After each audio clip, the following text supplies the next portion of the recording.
Palmeiras, Santos, Sport, Náutico, Atlético Mineiro.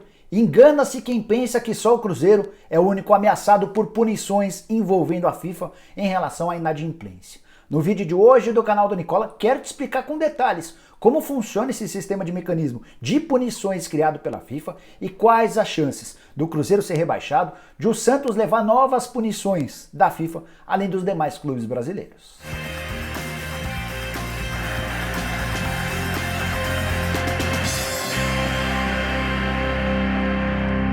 Fala aí pessoal, sou o Jorge Nicola, bem-vindo a mais um vídeo do canal. E antes de passar as informações a respeito da FIFA e das punições impostas por ela, queria pedir para você assistir ao vídeo até o fim. Se curtir, não se esqueça de deixar um like, de se inscrever no canal e de acionar o sininho. Se você já é inscrito, aproveita e vira membro do canal do Nicola. A partir daí você passa a ter uma série de vantagens, entre elas receber as informações em primeira mão por mim via WhatsApp. Então, bem antes de eu publicar um vídeo por aqui, assim que eu souber de alguma coisa, já mando uma notícia para você via WhatsApp, para você ficar por dentro de tudo que tá rolando. Bom, tá na hora de começar a falar sobre essa história das punições da FIFA, algo que tem virado cada vez mais frequente no futebol brasileiro. A grande notícia da semana foi a perda de 6 pontos do Cruzeiro na Série B do Campeonato Brasileiro, tudo porque não pagou o empréstimo para o Al-Ahda referente ao Denilson. Lembra do volante revelado no São Paulo? Em 2016 ele esteve no Cruzeiro por empréstimo de 6 meses.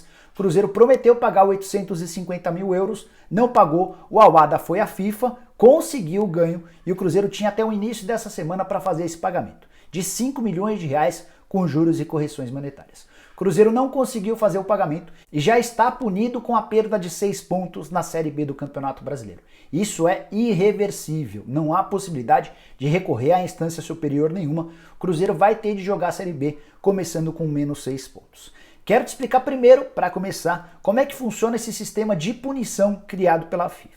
Percebendo um aumento grande no caso de clubes que não pagavam para os outros clubes pela contratação de jogadores, a FIFA decidiu intervir e criou um código, uma série de punições previstas. Elas vão de advertência, passando por multa, bloqueio de registro de jogadores, perda de pontos e, no caso mais severo, de rebaixamento. Vale lembrar que advertências e multas são bem pouco utilizados para esse sistema, para esse tipo de punição. Até porque se o clube já deve, se você pôr uma advertência para ele, certamente ele vai dar menos bola ainda a essa situação. O bloqueio de registro de atletas tem sido a punição mais comum. O que é esse bloqueio? O clube fica impedido de contratar jogadores enquanto não regularizar essa pendência com um ou outros clubes a quem ele deve. Depois desse caso do bloqueio, aí sim passa-se por uma perda de pontos, que varia entre 3 e 6 pontos, dependendo de cada caso. Aqueles clubes que devem mais, que são mais frequentemente alvo de processos na FIFA, esses clubes inicialmente já partem com 6 pontos de punição, e aí, em última instância, como o pior dos casos, o rebaixamento é a punição prevista. Tá bom, beleza, você já entendeu como é que funcionam as punições, mas quero te contar o processo todo. Então eu vou usar o caso do Denilson, volante, que causou uma perda de 6 pontos ao Cruzeiro. O Al-Ahda emprestou o jogador em 2016, afirmou ou condicionou, se acertou, para que o pagamento dos salários fosse feito pelo próprio Al-Ahda, mas o Cruzeiro ficaria responsável pelo pagamento do empréstimo de 850 mil euros.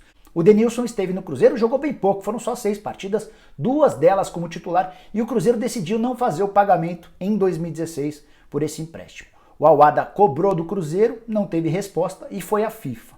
A FIFA determinou uma punição para o Cruzeiro. O Cruzeiro recorreu ao CAS, Corte Arbitral do Esporte, que é um órgão que regulamenta, que vai certificar, que vai ratificar as decisões da FIFA ou não. O Cruzeiro também perdeu no CAS. O CAS entendeu que a decisão da FIFA era a decisão correta. E aí o Cruzeiro teve um prazo, esse prazo varia entre 30 e 90 dias, para fazer o pagamento de 5 milhões de reais ao Al-Ahda. Se não pagasse, já sabia que perderia 6 pontos no campeonato nacional que tivesse em disputa. Se essa decisão fosse tomada no ano passado, o Cruzeiro teria perdido 6 pontos no Brasileiro da primeira divisão. Como está atualmente na segunda divisão, esses 6 pontos ficam para a Série B. O prazo se encerrou no começo dessa semana e o Cruzeiro chegou a alegar que tinha um acordo com a Al-Ahda para o pagamento. Esse acordo não foi validado, não foi certificado até o fim do prazo. Até por isso, hoje é irreversível a possibilidade dessa perda de pontos. O Cruzeiro vai começar a Série B com menos 6 pontos. Antes de começar a te contar caso a caso sobre os clubes brasileiros, quero te dizer que houve uma mudança no entendimento da FIFA mais recentemente. Processos antigos de 2016, 2015, 2014, quase todos eles previam a punição com perda de pontos. É por isso que o Cruzeiro perdeu 6 pontos em relação ao Denilson e está correndo um sério risco de perder mais 6 pontos em relação ao William Bigode. Daqui a pouco te explico esse caso. Mas quero te contar que os casos mais recentes, os processos mais novos, houve uma mudança na interpretação da FIFA. E a FIFA tem, em quase que linhas gerais, aplicado a punição do bloqueio do registro, aquele impedimento para que novos atletas não possam ser contratados enquanto esse débito, essa pendência não seja resolvida. Aí você pode ter a curiosidade, tá bom, o Cruzeiro não pagou ao ADA referente a esses 5 milhões de reais. Como é que fica a partir de agora? A FIFA nos próximos dias vai estabelecer um novo prazo, também entre 30 e 90 dias. O natural é que, como é uma reincidência, que esse prazo fosse um pouquinho mais curto, talvez até de 30 dias, no máximo 45 dias. Por conta da pandemia, é possível até que a FIFA dê uma alongada nesse prazo e bata próximo dos 60, 70, 80 ou até 90 dias. Se o Cruzeiro voltar a não pagar esses 5 milhões de reais para o Al-Wahda, aí parte-se para uma punição mais pesada. E é nesse segundo cenário mais drástico que a FIFA sim poderia determinar o rebaixamento do Cruzeiro de forma imediata para a terceira divisão do Campeonato Brasileiro. Bora começar a falar sobre os casos dos clubes brasileiros, começando obviamente pelo Cruzeiro. A punição em relação ao Denilson já está bem explicada, 850 mil euros que não foram pagos em 2016 viraram uma punição de 5 milhões de reais, o Cruzeiro não pagou e agora o clube vai começar a Série B do Campeonato Brasileiro com menos 6 pontos e com a obrigação de pagar nos próximos dias esses 5 milhões de reais. Mas o Cruzeiro tem uma série de outros processos contra si. No dia 29 de maio, ou seja, daqui a pouco, vence o prazo para que o Cruzeiro pague ao Zorya, time que herdou uma dívida que era do Metalist da Ucrânia, e o Cruzeiro tem até 29 de maio para pagar 11 milhões de reais referentes à compra do William Bigode. Se não fizer o pagamento, a punição será de outros 6 pontos. E aí o Cruzeiro teria menos 12 pontos antes mesmo de começar a Série B. Já está estabelecida nessa decisão que o não pagamento implica em uma perda de 6 pontos. E aí o Cruzeiro teria, obviamente, depois de pagar esses 11 milhões de reais, sob o risco de tomar mais um rebaixamento. Situação extremamente delicada, drástica, para não dizer outra coisa. E o pior é que tem uma eleição presidencial no Cruzeiro marcada para essa quinta-feira, dia 21 de maio. O novo presidente do Cruzeiro já assume com uma bomba desse tamanho. Pensa que acabou por aí? Pois saiba que o Cruzeiro ainda tem outros 3 processos que já estão na Corte Arbitral do Esporte. Só aguardando que a Corte referende tudo aquilo que foi decidido para a FIFA para que o Cruzeiro tenha mais 3 prazos para o pagamento, senão vão haver outras punições, provavelmente essas punições com bloqueio de registro de atletas, até porque são punições mais novas, e aí entra dentro daquela situação que eu te contei agora há pouco, de que as punições mais novas quase sempre estão ligadas ao bloqueio de registro de atletas. O Cruzeiro tem uma série de problemas na FIFA. São um total de 52 milhões de reais, sendo que 47 milhões de reais vencem somente nesse ano. Vou te lembrar alguns dos casos. Pedro Rocha, jogador que esteve por empréstimo no Cruzeiro na temporada passada, emprestado pelo Spartak Moscou. O Cruzeiro não pagou e houve um processo na FIFA em que o Spartak cobra 750 mil euros. Outro caso relacionado ao Riascos, comprado pelo Cruzeiro do Morelia, o Cruzeiro acabou não fazendo o pagamento. Caicedo, que veio do Del Valle, o Cruzeiro também não pagou. O mesmo vale para Rafael Sobis, que veio para o Cruzeiro do Tigres em nada de pagamento. Para completar, Thiago Neves em relação ao Al Jazeera e o Arrascaeta em relação ao Defensor. São esses os casos movidos contra o Cruzeiro, todos na FIFA. Depois do Cruzeiro, o caso mais grave entre os clubes brasileiros é do Santos, que inclusive já está proibido de contratar jogadores. Aquela história do bloqueio de registro de atletas por causa da compra do Kleber Reis. O zagueiro foi comprado pelo Santos junto ao Hamburgo em 2017, mas o Peixe nunca fez o pagamento ao time alemão. O Hamburgo foi à FIFA, ganhou na FIFA, ganhou também na Corte Arbitral do Esporte e recentemente a FIFA determinou o bloqueio da inscrição de atletas. Então o Santos, por exemplo, quer contratar o Robinho? Não vai poder contratar o Robinho enquanto não se acertar com o time alemão. Punição ou multa de 17 milhões e meio de reais. E o detalhe que pouca gente se atentou é que, se o Santos não se acertar logo em relação ao pagamento dessa grana, vai haver uma nova punição por parte da FIFA. E aí a punição seguinte seria a perda de pontos. O Santos vai correr risco de perder 3 a 6 pontos ainda no Campeonato Brasileiro da temporada se não se acertar com o time alemão.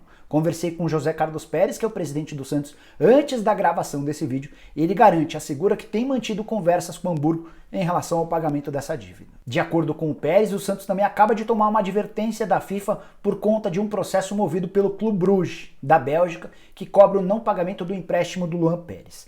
Essa dívida é de mais ou menos R$1,5 milhão. E o Santos alega que também tenta se acertar com o Clube Bruges para que essa advertência não se torne uma punição maior, como, por exemplo, mais um bloqueio em relação à inscrição de atletas. Aí você fala, bom, mas já tem um bloqueio de um atleta, não teria problema de ter um outro bloqueio. A situação do Santos ficaria ainda pior, porque depois de resolver o caso do Hamburgo com o Kleber Reis, o Santos continuaria impedido de contratar novos jogadores, por isso é tão preocupante essa situação. Mas o Santos tem uma série de outros processos contra si na FIFA e na Corte Arbitral do Esporte. São eles do Aguilar, que foi comprado do Atlético Nacional da Colômbia. O time colombiano cobra R$5,5 milhões do Peixe na FIFA. Tem a questão do Luan Pérez, que eu já falei, R$1,5 milhão com o Clube Bruges. O Soteldo, que tem 50% dos direitos econômicos ainda presos ao Huachipato. O time chileno cobra 2 das 3 parcelas que foram acertadas numa dívida de R$13 milhões. Outro processo contra o Santos na FIFA. Tem uma terceira pendência que diz respeito ao Santos, Cueva e Krasnodar. O Santos comprou o Cueva na temporada passada, a primeira temporada por empréstimo, e começaria a pagar a partir de março desse ano. Não fez o depósito da primeira parcela e o Krasnodar já avisou que vai à FIFA para cobrar do Santos os R$26 milhões. O Cueva, inclusive, pode render uma outra pendência para o Peixe. Ele cobra, além dos salários atrasados, os vencimentos até o fim do seu contrato, e ele quer ter o direito de jogar no Pachuca do México, onde até já estreou com a autorização da FIFA. O Santos vive uma situação extremamente complicada, extremamente perigosa. Até agora a punição foi mais branda, não pode inscrever jogadores, mas a continuar desse jeito não vai demorar muito para que o Santos tome perda de pontos, punição pesada com pontos, e aí em sequência, em seguida, pode até ser rebaixado para a segunda divisão do Campeonato Brasileiro. Certamente você sabe que o André, centroavante, hoje é jogador do Grêmio, mas em 2017 ele esteve no Sport Recife. E por conta da passagem dele pelo clube pernambucano, houve um processo na FIFA por parte do Sporting de Portugal movido contra o Leão. O Leão cobra 907 mil euros ou R$6 milhões pela ida do André, do time português, para o clube pernambucano. O Sport não fez o pagamento, teve uma ação na FIFA. A Corte Arbitral do Esporte já se mostrou favorável ao Sporting e o Sport brasileiro tinha até a última segunda-feira para fazer esse pagamento dos R$6 milhões. Não houve o pagamento e a punição prevista era de 3 janelas sem contratação de reforços, ou seja, por 3 janelas consecutivas na metade do ano, no fim desse ano e na metade do ano que vem, o Sport não poderia contratar jogadores. De acordo com o Sport e também com representantes da Federação Pernambucana de Futebol, que é quem ajuda o Sport na parte jurídica dessa questão, houve um acordo entre o Sport e o Sporting. E isso foi protocolado antes do fim do prazo, ou seja, antes da última segunda-feira. Vou até ler uma frase do presidente da Federação Pernambucana de Futebol, o Evandro Carvalho, sobre o tema. Abre aspas. Quando acabar essa pandemia, a gente assina o acordo que se encaminhou. E tudo certo, está acabado. Isso não preocupa a gente em absolutamente nada. A única preocupação que o Sport tem não é essa, fecha aspas. Então o Sport e a Federação Pernambucana asseguram que chegaram a um acordo com o time português para um pagamento parcelado desses R$6 milhões. A FIFA vai aguardar uma posição do Sporting de Portugal. Se o Sporting disser que está tudo ok, que de fato houve um acordo, aí não haverá essa punição das 3 janelas. Se o Sporting de Portugal não reconhecer esse acordo, o Sport de Recife não poderá contratar atletas em julho desse ano, em dezembro desse ano e também em julho do ano que vem. O torcedor do Atlético Mineiro outro dia passou apuros com o risco de perder 3 pontos no Campeonato Brasileiro dessa temporada por conta da compra junto à Udinese do Michael Suel. Essa compra aconteceu em 2015, o Atlético nunca pagou o time italiano, que foi à Justiça, foi à FIFA, conseguiu vitória tanto na FIFA quanto na Corte Arbitral do Esporte, e o Atlético tinha até o último dia 27 de abril para pagar R$13 milhões e 400 mil. Houve um grande drama por conta dessa história, porque o presidente Sérgio Sete Câmara alegava que esse valor era de R$9 milhões, com a alta do euro esse valor passou de um dia para o outro para R$13 milhões e 400 mil. Ele alegava que não tinha dinheiro, que não conseguiria pagar. No final das contas, apoiadores, patrocinadores do Atlético juntaram dinheiro e acabaram pagando esses R$13 milhões e 400 mil. Ou seja, o Atlético se livrou dessa questão relacionada ao Michael Suel. O problema é que o Atlético tem mais uma pendência com a FIFA, outra vez ligada ao Udinese. Tudo por causa da compra do lateral Douglas Santos em agosto de 2015.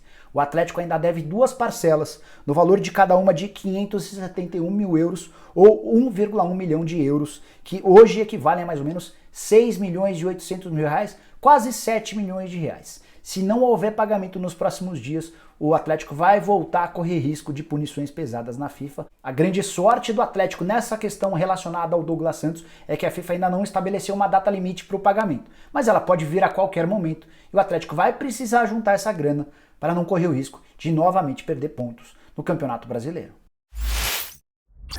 Até o Palmeiras, um dos clubes mais ricos do futebol brasileiro, vem sofrendo com essa questão.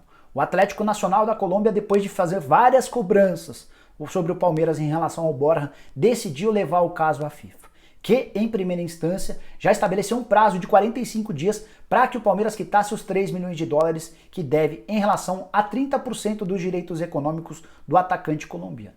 O Palmeiras já recorreu e a partir de agora essa decisão vai ser avaliada pela Corte Arbitral do Esporte. Se o CAS concordar com a decisão da FIFA, e é o mais natural que ocorra, aí o Palmeiras vai ter um outro prazo para fazer o pagamento sob o risco de uma punição ainda não definida. Onde é que está a questão? Por que tem uma treta entre o Atlético Nacional e o Palmeiras? Vamos voltar 3 anos e pouquinho para o momento em que o Palmeiras compra o Borja do Atlético Nacional por 11 milhões de dólares. Essa grana equivaleu a 70% dos direitos econômicos, outros 30% ficaram com o Atlético Nacional.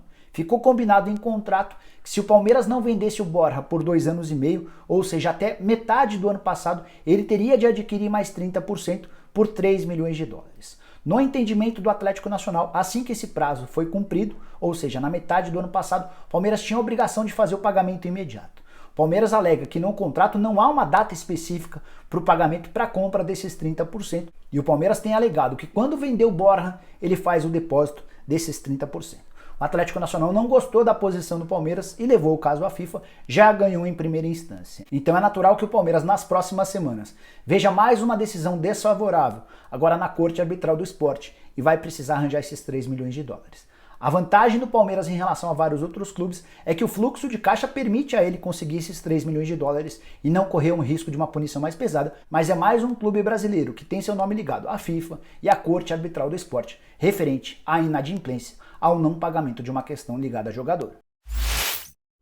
E se você acha que o bicho tá pegando só com clubes do exterior, preciso te contar o caso do Náutico, que na metade do ano passado foi condenado ao bloqueio de 6 meses sem registrar jogadores, ou seja, ele não poderia contratar jogadores e nem registrar renovações de atletas com quem detinha contrato. Tudo por causa de dívidas no Brasil. Uma decisão tomada pela Câmara Nacional de Resolução de Disputas obrigou ou determinou essa punição, tudo porque o Náutico não quis fazer o pagamento referente ao mecanismo de solidariedade doméstico. O que é o mecanismo de solidariedade? Quando você vende um jogador, esse jogador rende dinheiro também para o clube que o revelou. O Náutico vendeu um atleta, o nome desse atleta não foi revelado pela justiça e o Náutico teria de passar um pequeno percentual dessa transferência para o clube formador. O Náutico se recusou a fazer isso, esse time foi à justiça, cobrou, Justiça Nacional, e o Náutico foi impedido por 6 meses de registrar jogadores. O que eu quero dizer com esse vídeo é que a inadimplência, o não pagamento, mais cedo ou mais tarde tem causado punições. Esses débitos por muitos anos no Brasil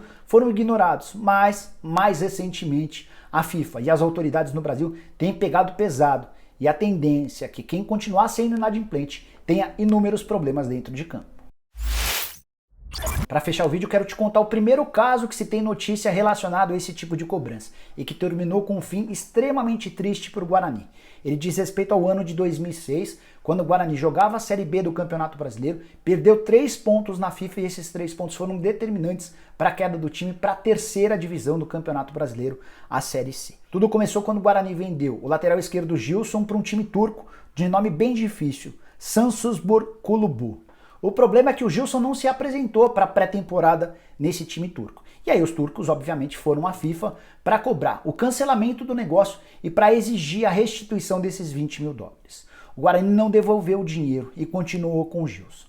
A FIFA determinou a punição, o reembolso dessa grana, o Guarani acabou não pagando e perdeu 3 pontos. Terminou o campeonato com 44 pontos na 18ª colocação, ou seja, na zona do rebaixamento. Se ele não tivesse perdido esses 3 pontos, ele teria ido de 44 para 47 pontos e teria terminado na 12ª colocação, ou seja, teria se mantido na Série B do Campeonato Brasileiro. Tudo por causa de um valor de 20 mil dólares referente à compra de um jogador por um clube turco. Esse jogador não se apresentou por lá, não houve a devolução da grana que o Guarani já havia recebido e a punição da FIFA foi exemplar. Isso no ano de 2006. O tempo passou, as punições deixaram de acontecer no Brasil e muita gente deixou de pagar também por conta disso. Agora, com os casos do Denilson, do William Bigode, outros casos que têm se avizinhado, imagino que os clubes brasileiros vão começar a se tocar, pelo menos torço para que isso ocorra, senão a gente vai ver uma série de punições extremamente pesadas nos próximos dias. Bom, pessoal, eram essas as informações que eu queria dividir com vocês. Espero que tenham curtido o vídeo, entendido tudo que eu contei. Se ficou alguma dúvida, use o espaço para comentário para tirar essas dúvidas, para fazer os questionamentos. Quem curtiu o vídeo, não esqueça de dar um like, de se inscrever no canal e de acionar o sininho. E se você já é inscrito no canal do Nicola, faça o favor de virar membro do canal. É uma forma de você incentivar e ajudar o canal a continuar crescendo e também de ter vantagens. São uma série de vantagens extremamente exclusivas para os membros do canal do Nicola. Você quer uma delas? A partir desse fim de semana vai começar o bolão do Nicola. Vou separar campeonatos, cada final de semana um campeonato diferente em que você vai dar seu palpite. E aquele que tiver mais acertos e um determinado número de vitórias vai ter direito a ganhar uma camisa do time do coração. Se você quer se divertir com um bolão sem gastar nenhum real, basta ser membro. Você vai poder participar e ganhar a camisa do seu time do coração.